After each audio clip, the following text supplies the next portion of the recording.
Hi guys, good afternoon. Mai is here and welcome back to my channel. So for today's video, yung gagawin ko guys is i-update ko kayo about Max Slim 7 days 7 kg weight loss. So I think it's been 2 months yung pag-update ko sa inyo and I'm really sorry kasi wala talaga akong enough time na mag sit down video para i-update kayo. But now I have a little time. So, gagawin na natin to. And I have a good news and a bad news for you. So, if you're interested to know what that one, so please keep on watching.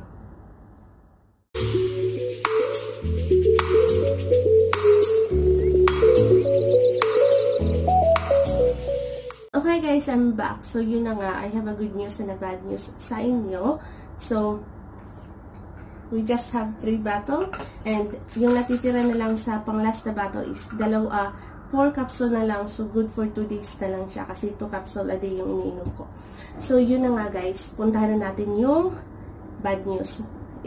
I-late natin yung good news. Una tayo sa bad news para hindi ma-spoil yung good news natin. So, yeah. I just have 3 bottles for this one. So, pang last na nga tong for 2 days na lang na inuman ko sa kanya. So, pagkatapos kong uminom nito sa kanya guys, yun yung bad news ko na hindi mo na ako bibili ulit. Magsa-stop muna ako sa pag-inom ng Max Slim and then i-observe ko din yung self ko kung tataas ba yung timbang ko or bababa ba siya or normal pa rin kahit hindi na ako uminom ng Max Slim. And also, most of the question pala na nandoon sa is kung saan ko siya nabili. So, I can't remember. Nakalimutan ko ding itanong sa kaibigan ko last Saturday kung sa Lazada ba ito namin binili o sa Shopee. Pero parang sa Shopee kasi sa Shopee ako tumitingin ng mga product last time and ang dami-dami kong gustong bilhin last time and then ang problema lang pala sa Shopee is pag hindi siya, I thought na pag i-order mo na siya is isang ano lang sila, yung parang isang tindahan, hindi pala siya. So, yun, kinancel ko yung iba kong order. Ito yung in-order ko talaga. And then, ito yung nadala ng kaibigan ko going here sa Hong Kong. And yung price niya, I think, nasa 200 something lang itong pagkabili ko. But chinek ko siya sa Lazada.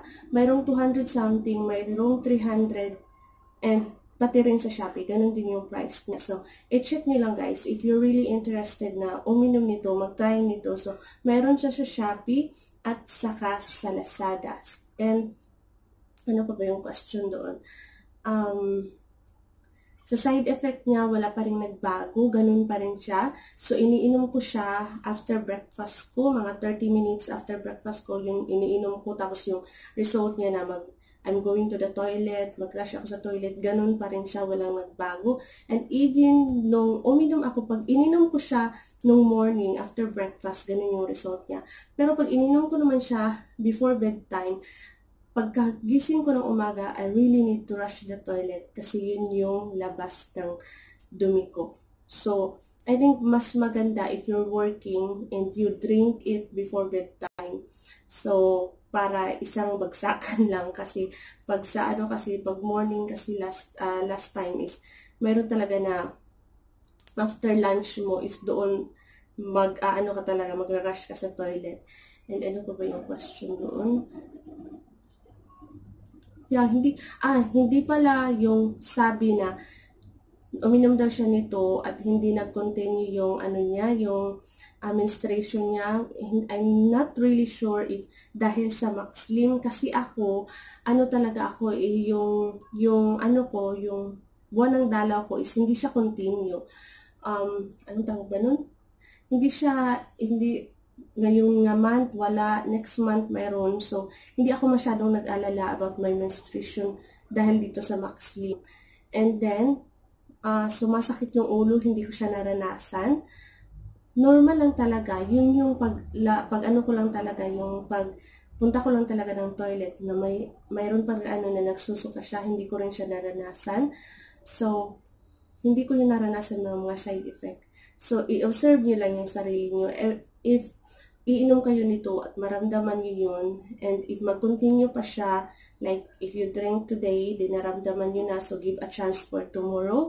And for tomorrow, ganun pa rin siya, or after 3 days, so wag nyo na lang i-continue kasi baka mapasama pa yung health nyo, di ba? And let's go for the good news. I think na-answer ko na most of the question. Yun lang talaga kasi na nandun sa ano ko. So, parang yun lang yung naalala ko. Pasensya na talaga kasi yung laptop ko hindi talaga nagsusupport sa akin. Tapos yung cellphone ko isa lang. Hindi pa ako nakakabili ng cellphone. Next month pa kasi next month ko bubuksan yung ipon challenge ko kung magkano, and then doon tayo makakabili ng bagong cellphone. So, but I really want to update you now. So, doon na nga tayo sa good news.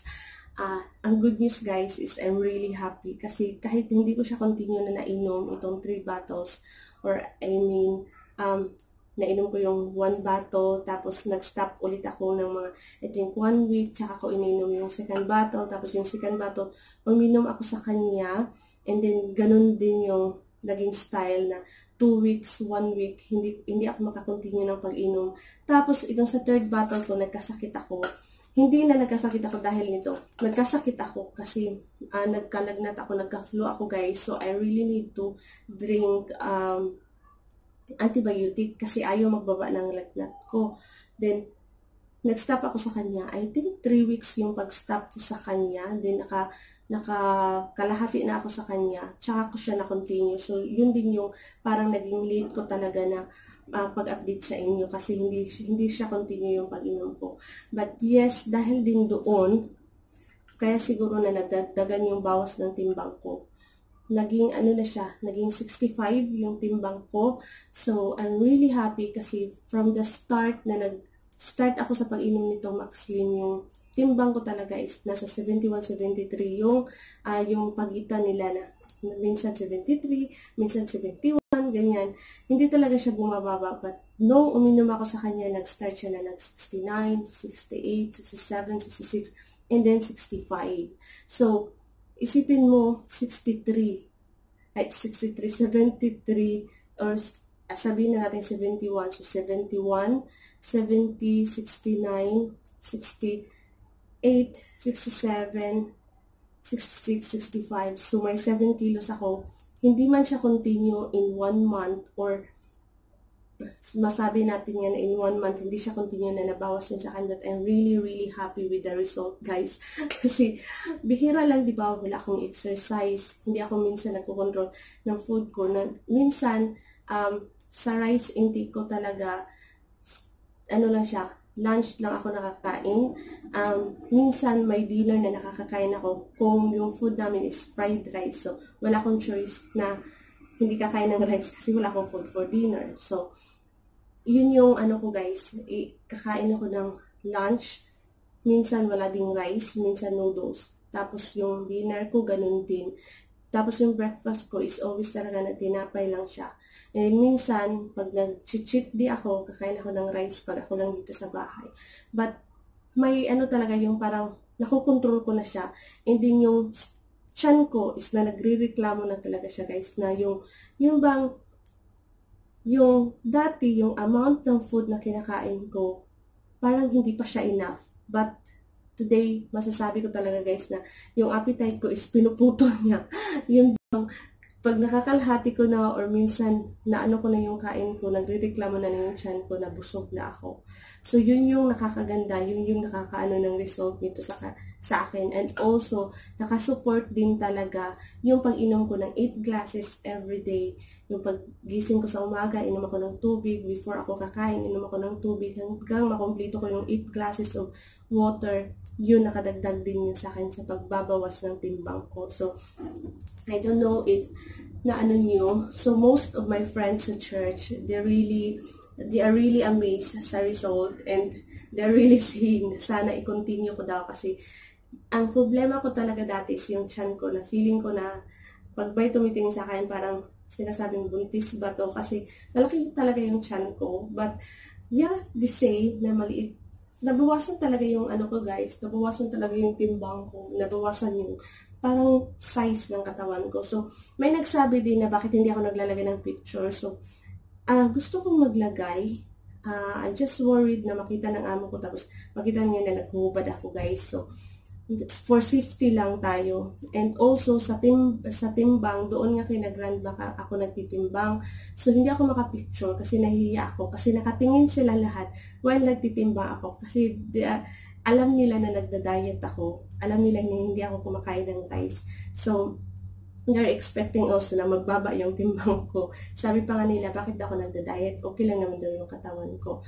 But ako talaga yung parang conscious ako minsan. And yun nga, para din sa health natin kasi hinihingal ako sa hagdan dito sa Hong Kong kasi may ano talaga na ang taas ng hagdan, walang elevator. Ang elevator lang is yung pababa, walang paakyat. So, hingal is ano talaga real. So, anyway guys, yun yung update ko sa inyo. So, maraming salamat sa mga bago kong subscriber dahil dito sa Max Slim, and I really see na maganda yung Max Slim. About the FDA approved, nakita ko siya na nakaban, but sa akin naman kasi 3 bottles lang naman yung ininom ko. So if ever kung may mga nararamdaman kayo nakakaiba when you're going to drink this Max Slim, is wag niyo na pong i-continue kasi hindi po nahiyang sa akin is maging hiyang na din sa inyo. So disclaimer lang kasi baka naman sabihin na, ay maganda to kasi sabi ni Mai, wag mo lang din i-compare kasi iba-iba naman tayo ng di ba? So, i-observe mo lang yung self mo. If ever na maganda sa'yo, then continue. Pero if hindi, then we really need to stop it para din sa health natin. So, anyway, maraming salamat po sa inyong lahat. And yeah, i-update ko kayo. I will give you a final update kung mag-increase ba yung timbang ko after 1 month na hindi ako iinom ng Max Slim, kung ano yung magiging resulta niya. So, yeah, ibibigyan ko kayo ng final update after 1 month na hindi na tayo iinom ng Max Slim, kung magdagdag ba ulit yung timbang ko or magbabawas or ano lang siya, equal lang siya.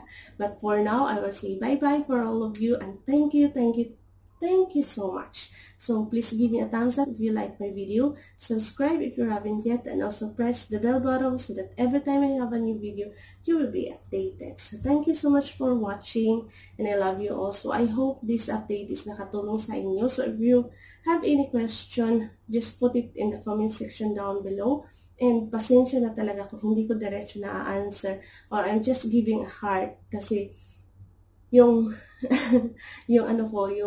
yung panonood ko minsan or pag-reply ko, sabi ko, ipanood ko na lang sa video ng mga nanonood sa akin. But yung mga nanonood para sa akin na hindi sila nagko-comment, maraming salamat po sa inyong lahat. So, anyway, thank you so much guys and I love you all. So, see you next time. Bye!